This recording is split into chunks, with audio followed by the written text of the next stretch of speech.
Hello, my name is Frank, and I'm running for mayor.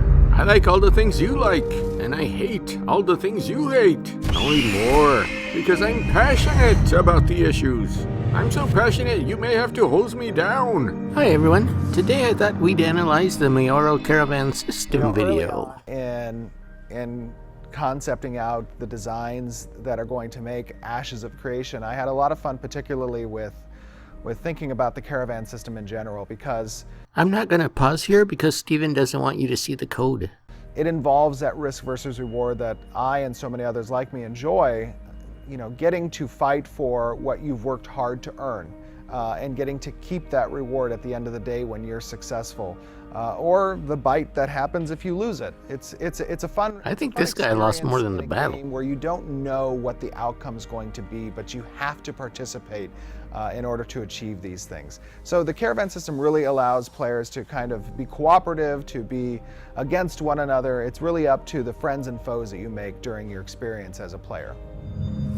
The Mayor system is the primary way that citizens interact with their node. So I said a while ago that the delay might be bad for the programming department, but it gives the other 4 departments extra time. So check out the ground here. Mr. Bacon is using this extra time to his advantage. Look at the pebbles and the lichen and the dirt. By choosing a mayor... Okay, let's pause here. This bothers me. Who's this person walking around asking people for their vote? What if he decides he doesn't want to ask my guild for their vote? This is kind of worrisome. I already have enough people in real life trying to stop me from voting. I don't want to be excluded because somebody doesn't want my opinion. What is this? The citizens kind of give the power to the mayor to drive the big decisions that the node faces.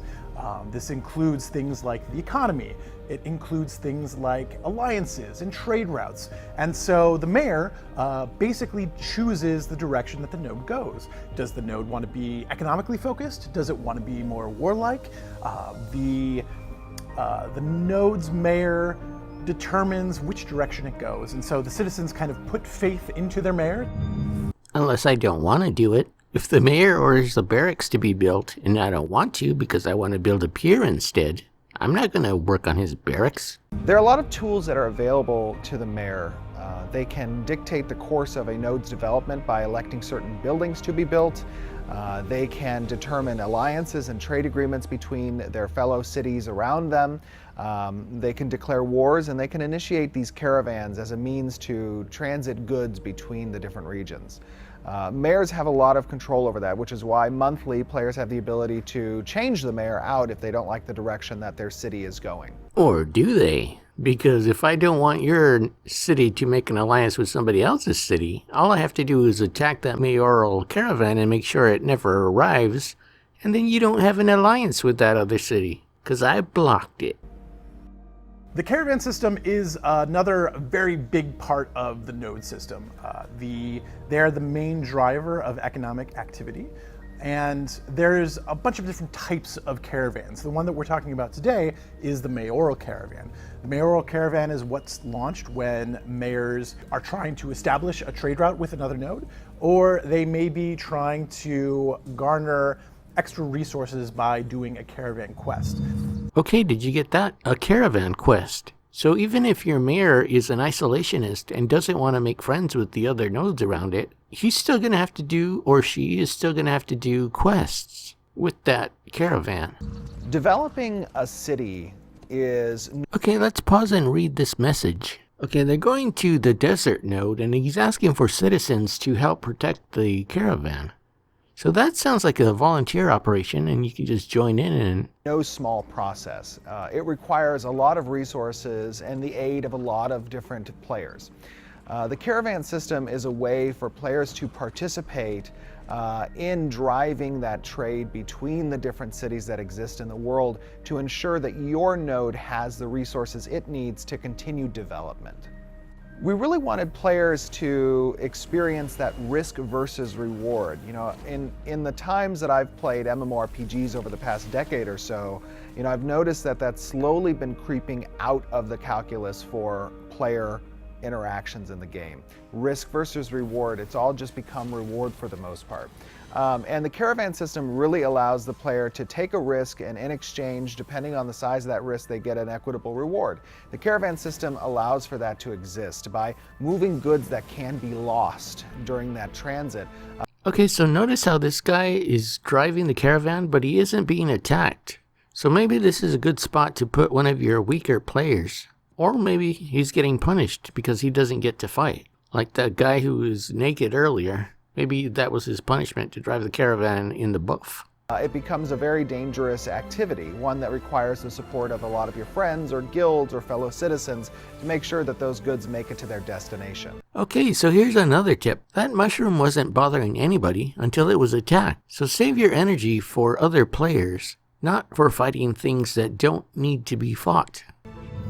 There's really so much that goes into creating Ashes of Creation. It is by far probably the most ambitious project that I've ever seen, both as a player and now as being a part of the development process. There's really so many moving pieces. And for a design team and our designers like Jeff and Akil. Okay, did you notice that the driver stopped the caravan? Maybe he's waiting for everyone to recharge their life and their mana and stuff, giving the healers time to do their thing. Because you never know when you're going to get ambushed. Another ambush may be right around the corner. And it's better to go in there with full power than to go in there half dead. And Terrence and the other designers that we have, bringing all of these pieces together is quite a feat. And it's really cool to see when one of them comes online. And, as our players get to see more of these videos and get to see these different systems coming online at different stages and eventually get to experience them in the different alphas, it's really going to be a fulfilling. Okay, what are these brown drops all over the floor? Are these horse poops or rocks? Because if they're horse poops, that's realistic. I live in Arizona and that's what it looks like sometimes. I kind of hope it is horse poop. That would be so cool. And satisfying event to actually get that experience on video, see them playing it on Twitch. Watching the players experience all of these different systems is going to be quite a satisfying thing. Completing these systems, getting them ready and functional, is a huge deal to the Ashes of Creation project as a whole. We've kind of nailed down the basic node system, but the Mayor system and the Caravan system are kind of the action-based part of the node system. They're what make the nodes an actual living, breathing thing that has choices involved, and those choices have consequences. And those consequences are really what's important to making these nodes feel alive. So the Mayoral system and the Caravan system are kind of the two big things that once they're in place, we have a node system. And that's great because that means we are at a milestone where we're getting ready for that next phase of testing. What? Did Jeff just say that after the Mayoral Caravan system is done, we're ready for Alpha 1? So the Mayoral system and the Caravan system are kind of the two big things that once they're in place, we have a node system. And that's great because that means we are at a milestone where we're getting ready for that next phase of testing. Just kidding. I don't think he really meant that. Or did he? Well, that's the episode for today. There's going to be another one pretty soon on Stephen Sharif's creative director letter, but I didn't have time to do it today because I was running around doing a secret project. Hopefully you'll see the secret project in August. Don't forget to like and subscribe, and thanks for watching.